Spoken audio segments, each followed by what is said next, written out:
चीज मैं आपके सामने रखते हुए, तो ये फैसले पीटीआई के खिलाफ हो जाएंगे और हुकूमत क्या कर रही है, एक्चुअली एस्टेब्लिशमेंट है जो कर रही है, ये पाकिस्तानियों को मायूस करना चाहते हैं।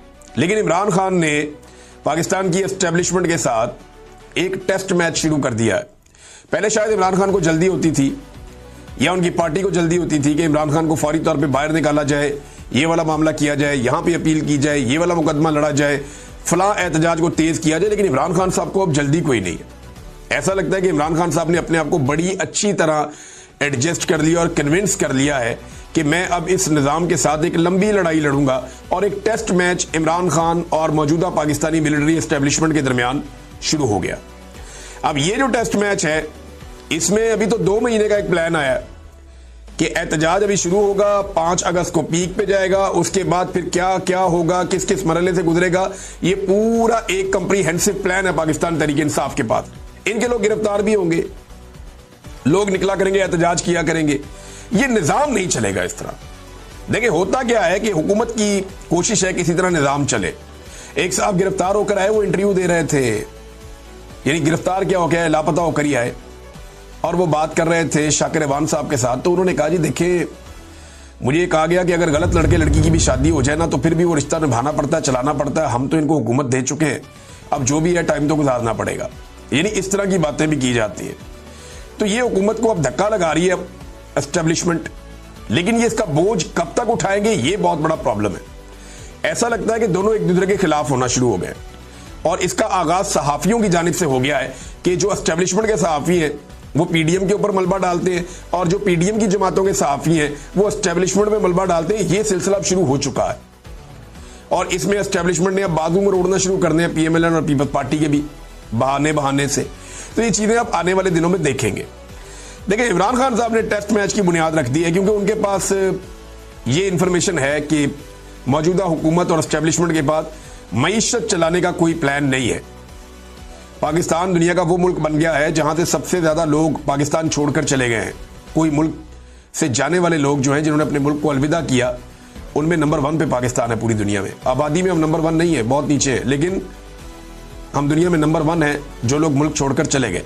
और सर्वे करवा ले, हर आदमी मुल्क छोड़ना चाहता है, कोई पाकिस्तान में सरमायाकारी नहीं कर रहा। तो अदम एतमाद है एक बहुत बड़ा पाकिस्तान में, और मार्केट जो है मकामी वो तबाह हो चुकी है, मुकम्मल तबाही का शिकार है।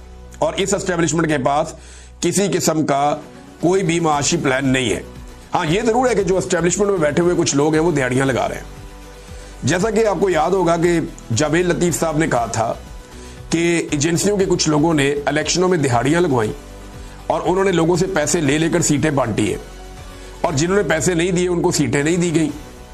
लिहाजा अब जो ज़िमनी इलेक्शन इतने बड़े पैमाने पर करवाने की तैयारी हो रही है, जो इतलात आ रही है पाकिस्तान से, उनमें तो यह है कि लोग वोट डालेंगे इमरान खान साहब को, लेकिन उम्मीदवार जितवाया जाएगा वो जो पैसे भर के आएगा। और कीमत रख दी गई है जनाब, कौमी असम्बली की सीट और सूबाई असम्बली की सीट की ये कीमत है, इतना पैसा आप पहुंचा दें फला बंदे को, और उसके नतीजे में आपको फॉर्म 47 जारी करवा दिया जाएगा। तो यहां पे लोग अपनी जेबें और अपने अकाउंट्स भरेंगे, अपने जाली अकाउंट्स को भरेंगे।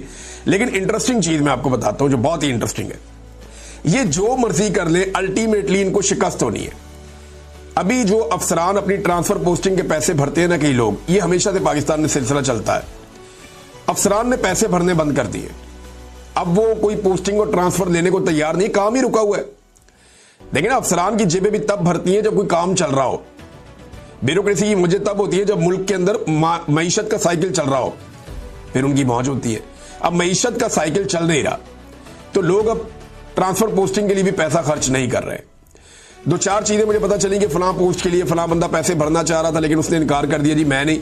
और लोगों को यह भी पता है कि हमें 3 साल के लिए तैनात किया जाएगा, और पता चले कि दूसरे महीने पाकिस्तान में इनकलाब आ गया या लोग गले पड़ गए एस्टेब्लिशमेंट के और सारा निजाम बदल गया, तो मैं 3 साल के पैसे भर के फौरी तौर पर फारिग हो जाऊं, तो मेरे पैसे कौन भरेगा? तो ये इस तरह के मामला पाकिस्तान में एक बेयकीनी की सूरत हाल है जो चल रही है। अली अमीन गंडापुर साहब ने गुज़िश्ता 72 घंटे अगर आप उनके देखें, तो उनके अगर आप बयानात निकालें तो वो बैक वक्त अलग अलग बातें कर रहे हैं। यानी वो एक ही वक्त में ऑपरेशन के साथ भी हैं, सेम टाइम में वो मिलिट्री ऑपरेशन के खिलाफ भी हैं, सिक्योरिटी एजेंसियों को दहशतगर्दों का मददगार भी कहते हैं और फिर उनकी तारीफ भी करते हैं। फिर वो फौज के इख्तियारात महदूद करने की बात भी करते हैं। फिर सिक्योरिटी फोर्सेज जो मौजूद हैं वहां पे फौज उन्हें अपने मेहमान भी करार देते हैं और उनकी हिफाजत की भी बात करते हैं। मादनियात पर पार्टी का मौक़िफ़ कुछ और है और अली अमीन गंडापुर का मौक़िफ़ कुछ और है। तो ये बड़ी अजीबोगरीब सूरत हाल पैदा हो चुकी है। चंद घंटों में बड़े अजीब तरीके से अलग अलग बयान दिए। यानी उन्होंने कहा कि फौज और अवाम के दरमियान एतमाद का रिश्ता खत्म हो चुका है।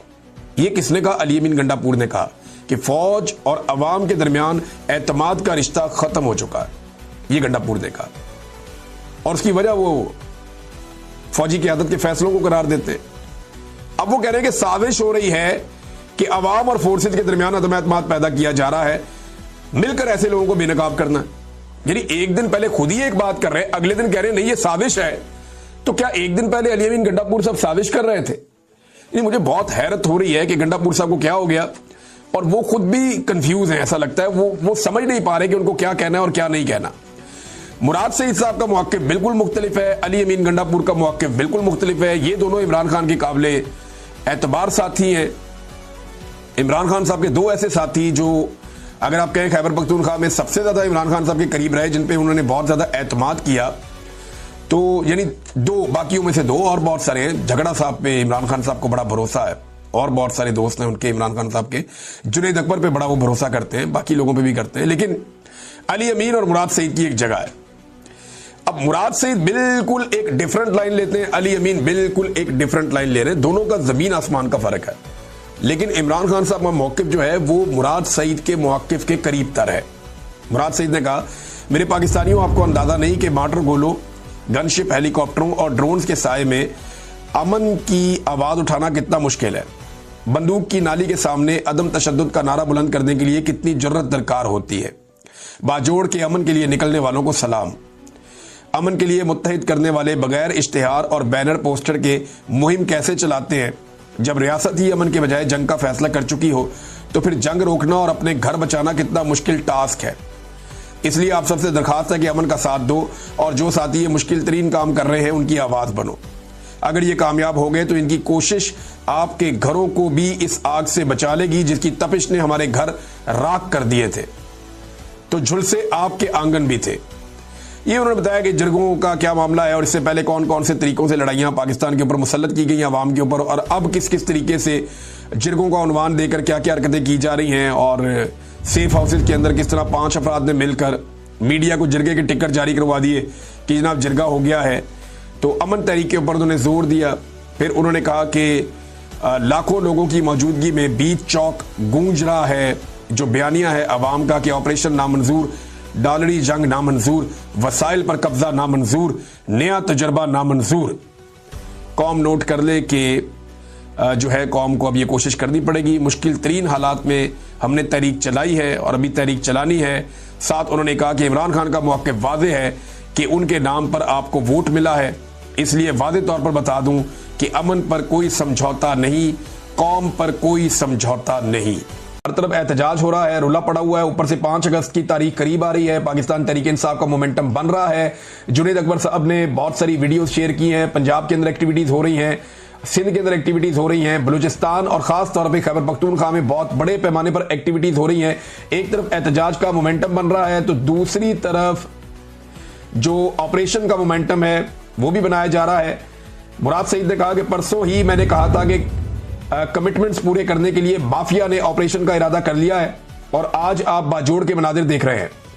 अब आपको चंद दिन बाद टीवी पर दिखाया जाएगा कि दहशतगर्दों के ठिकानों पर हमले, इतनी तादाद में खवारिज, जहन्नुम वासिल वगैरह वगैरह। हमारे मासूम बेगुनाह पाकिस्तानी जिनको कर्फ्यू के नाम पर गोली मारी गई हो या जिनके घरों पर मार्टर गोला गिरा हो, इसका भी बयानिया तैयार है। और इसका मुजाहरा आपने कल देखा कि ड्रोन के बाद मार्टर गोला जिससे मासूम बच्ची शहीद हुई, इसको शरपसंदों और खवारिज के खाते में डाल दिया गया। यानी ये तो लड़ाई है ना, एक ऑपरेशन है, और इस ऑपरेशन के अंदर कोलेटरल डैमेज जब भी होगा तो वो मुराद सईद ये कह रहे हैं कि वो डाल दिया जाएगा शरपसंदों के खाते में। मकामी पुलिस को, मकामी इंतजामिया को और मकामी अफराद को ये कमांड दी जाए कि वो अमन व अमान के लिए काम करें। फौजी ऑपरेशन के लोग इसलिए खिलाफ हैं कि गुज़िश्ता 21 ऑपरेशन जो खैबर पख्तूनख्वा में हुए, वहां के मकामी लोगों और सियासी लोगों के मुताबिक उन ऑपरेशंस में फौज और दहशतगर्दों से ज्यादा नुकसान मकामी आबादियों का हुआ और उनका नुकसान कभी भी पूरा नहीं किया गया, बल्कि वो आज भी उन नुकसानात का अजाला कर रहे हैं। अब जमात इस्लामी ने इसके ऊपर नाज़रीन को खास मौक़िफ़ नहीं दिया। फजलुर रहमान साहब भी अजीबोगरीब तरीके से खामोश हैं, नून लीग पीपल्स पार्टी बिल्कुल खामोश है, और ANP की जानिब से सिर्फ एमल वली खान साहब ने एक अजीबोगरीब स्टेटमेंट देते हुए 2 सवाल उठाए। उन्होंने कहा जी अगर वज़ीर आला गंडापुर और उनकी हुकूमत इस ऑपरेशन में मुलव्वस नहीं है तो डिप्टी कमिश्नर बाजोड़ अब तक ओहदे पर क्यों बरकरार हैं, ये सवाल उन्होंने पूछा। हालांकि गंडापुर साहब ने अब ये इख्तियारात ही खत्म कर दिए हैं कि वो ना कर्फ्यू लगा सकता है, ना दफा 144 का नफाज कर सकता है। दूसरा उन्होंने कहा क्या सूबाई वजीर कानून, वजारत कानून या एडवोकेट जनरल ने सुप्रीम कोर्ट से रुजू किया कि खैबर पख्तूनख्वा में बगैर इजाजत के ऑपरेशन शुरू है। देखें, दोनों सवाल पूछे उन लोगों से जिन्होंने ऑपरेशन शुरू नहीं किया। आप एमल वली खान साहब को देखें कि उन्हें सवाल करना चाहिए था मिलिट्री एस्टेब्लिशमेंट से, और सवाल करना चाहिए था हुकूमत पाकिस्तान से, वफाकी हुकूमत से, जिनके वो साथ इस वक्त इत्तेहादी बने हुए हैं। वो उनसे पूछते कि तुम ये बताओ कि तुमने ये ऑपरेशन क्यों किया खैबर पख्तूनख्वा में, बजाय उनसे सवाल करने के सूबाई हुकूमत जो खुद इस ऑपरेशन के खिलाफ एहतजाज कर रही है, या वो अपनी आवाज उठा रहे हैं, या उन्होंने ये फैसला किया कि वो उस एक्ट के खिलाफ भी जाएंगे, और उन्होंने अपने डीसीज के या जिले इंतजामिया के इख्तियारात भी कम किए। तो ये सारी चीजें जिन्होंने की उनके खिलाफ बयानियां बना रहे हैं एमल वली खान साहब, बजाय इसके कि जिन्होंने ये अटैक किया या जिन्होंने ये फैसला किया उनके ऊपर वो बात करते हैं। मंजूर पश्तीन साहब काफी अरसे से दिखाई नहीं दे रहे, उनका और मुराद सईद साहब का मौकिफ आजकल मिलता जुलता है, लेकिन मैंने सबसे पहले जो डालड़ी जंग और इस तरह की जो मैंने टर्मिनोलॉजी सुनी थी, ये मैंने मंजूर पश्तीन साहब से बहुत सारी ऐसी चीजें सुनी माजी में, और उन्हें भी बहुत शदीद खतरा है, उनकी जान को भी खतरा है, जैसे मुराद सईद को खतरा है। तो वो भी अभी दिखाई नहीं दे रहे, लेकिन उनका मौकिफ और जो उनके नौजवानों का मौकिफ है वो बार बार हमारे सामने आ रहा है। अब एहतजाज की कॉल के ऊपर शकील अहमद खान साहब ने एक बड़ी एक जानदार किस्म की हिकमत अमली बताई है, और ये बड़ी सख्त हिकमत अमली है। उन्होंने ये कहा कि मालाकंड रीजन के लोग सवात मोटरवे और GT रोड बंद कर दें, खैबर एजेंसी के लोग तुरखम रोड बंद कर दें, मर्दान और सवाबी के लोग सवाबी मोटरवे बंद कर दें, और साथ ही कोहाट और DI खान के लोग सी पैक रोड बंद कर दें, पेशावर के लोग अटक पुल बंद कर दें। शकील अहमद, ये जो साबिक वजीर है खैबर पख्तूनख्वा के, इमरान खान साहब के साथियों में से एक, उनका ये कहना है, एक लीडर है पाकिस्तान तहरीक इंसाफ के, कि जनाब ये 5 अगस्त के हवाले से ये सारे इलाके एहतजाज के तौर पे खैबर पख्तूनख्वा के लोग बंद करें ताकि इससे हुकूमत होश के नाखून ले। अब ये बड़ा सख्त कदम होगा अगर एहतजाज के दौरान में मुजाहिरीन ने खैबर पख्तूनख्वा में ये कदम उठाया तो। नाज़रीन, हैरत अंगेज तौर पे पाकिस्तान का जो मीडिया है वो इन चीज़ों को रिपोर्ट नहीं कर रहा। अब बहुत सारे चैनल्स को हमने चेक किया, जितने भी पाकिस्तान के मेन चैनल्स हैं, आप जंग में जाएं, जियो पे जाएं, दुनिया में जाएं, एक्सप्रेस पे जाएं, बाकी जगहों पे आप जाएं, तो पाकिस्तान का मीडिया ये जो जंग जैसी सूरत हाल है या जो ऑपरेशन एक किया जा रहा है इसको रिपोर्ट नहीं कर रहा है इस वक्त। ये बहुत अजीब बात है। इससे पहले जब भी कभी पाकिस्तान में ऑपरेशन शुरू होता है तो ऑपरेशन शुरू होने से पहले उसके बारे में बात की जाती है, उसकी फिजा बनाई जाती है, फिर ऑपरेशन किया जाता है। लेकिन पहली मरतबा ऐसा हो रहा है कि एक ऑपरेशन शुरू हो चुका, वो चल रहा है, उसको रिपोर्ट नहीं किया जा रहा मीडिया पे, और बहुत सारे सिविलियंस की जो शहादतें भी हो रही हैं, जख्मी भी हो रहे हैं, ये चीजें सोशल मीडिया के ऊपर रिपोर्ट हो रही हैं, और सोशल मीडिया पे भरमार है इस तरह के बयानात की। ज्यादातर जो खैबर पख्तूनख्वा के लोग हैं उनकी जानिब से, बल्कि खैबर पख्तूनख्वा की अक्सरियत नहीं, तकरीबन सारा खैबर पख्तूनख्वा ये चाहता है कि खैबर पख्तूनख्वा में अमन आए, लेकिन साथ ही साथ वो ऑपरेशन से खाइफ हैं कि ऑपरेशन नहीं होना चाहिए। और साथ ही साथ एक धरने का भी ऐलान किया गया है नजीबुल्लाह खान मामूद की जानिब से। उन्होंने आज सुबह 10 बजे तहसील मामूद के तमाम नौजवान, बूढ़े, बच्चे और खवातीन काले झंडों के साथ उमरी चौक पहुंचे। सलारजई, अतमन खेल, अरंग बरंग और चारमंग और नवागई के नौजवान सेवल कॉलोनी खार के सामने मेन रोड पर पहुंचे। हमारा सबर खत्म हो चुका है, मजीद जनाजे नहीं उठा सकते, मादनियात पर कब्जे की आड़ में अपने खून बहाने नहीं देंगे, तब तक बैठेंगे जब तक अमन नहीं दिया जाता। अल्लाह ताला हमारा मददगार हो, आमीन। ये नजीबुल्लाह खान मामूद जो हैं, इन्होंने ये स्टेटमेंट दिया है, और यहां पे भी एक एहतजाज की तैयारी की जा रही है। नाज़रीन, इमरान खान साहब के साहबजादे कासिम ने एक इंटरव्यू दिया, और ये इंटरव्यू उन्होंने दिया अमेरिकन टीवी चैनल को। वो तो चले गए वापस बरतानिया, लेकिन अमेरिकन टीवी के ऊपर वो इंटरव्यू नशर हुआ इमरान खान साहब के बेटे की जानिब से। ये पहला इंटरव्यू है इंटरनेशनल मीडिया को बाकायदा। उन्होंने क्या बातें की मैं कुछ आपके सामने रख देता हूं जो अभी तक चीज़ें सामने आई हैं। उन्होंने कहा मेरे वालिद को गंदा पानी फराहम किया जा रहा है और 10 अपराध जेल से ऐसे निकले हैं जो हेपाटाइटिस से जाँ बाक हो गए निकलने के बाद, और मेरे वालिद को गंदा पानी दिया जा रहा है जिसमें मिट्टी की आमेजिश है। और साथ ही उन्होंने जो है वो अक़वाम मुत्तहिदा, एमनेस्टी इंटरनेशनल और सबसे जो रिक्वेस्ट की और उन्होंने तस्करा किया कि इसलिए हम यहाँ पे आए हैं। और साथ उन्होंने ये भी कहा कि 200 से ज़्यादा मुकदमात हैं मेरे वालिद के ऊपर। जब वो एक मुकदमे में फारिग होते हैं तो 4-5 मजीद उनके ऊपर डाल दिए जाते हैं। 10 दिन उन्हें बिजली के बगैर रखा गया जो तशद्दुद का एक तरीका है। 2 घंटे के लिए उन्हें दिन में बाहर निकाला जाता है। 4 माह हो गए हैं हमसे बात नहीं करवाई गई। 8 महीने से हमारे वालिद को उनके डॉक्टर से चेकअप नहीं करवाया गया। ना मैं सियासतदान हूँ और ना ही मेरा कोई सियासत करने का इरादा है। मैं सिर्फ अपने वालिद को जेल से निकाल कर उन्हें एक बार देखना चाहता हूँ। 2.5 साल कबल मेरी आखिरी मुलाकात हुई थी अपने वालिद से और ये उस वक्त हुई जब उन्हें 3 गोलियां मारी गई थी। उसके बाद उन्हें जेल में डाल दिया गया। और मैं मीडिया के हवाले से कोई ट्रेंड नहीं हूं, यानी मीडिया पे कैसे बात करनी है मैं नहीं जानता कि यहां क्या कहना और क्या नहीं कहना, और ज्यादा इसके बारे में मुझे नॉलेज नहीं है। मगर सिर्फ इतना जानता हूं या चाहता हूं कि मेरा ये पैगाम सब तक पहुंचे कि मेरे वालिद के साथ क्या हो रहा है। हम यहां मुलाकातों से जो हमारी हुई है अमेरिका में उनसे पूरी उम्मीद है।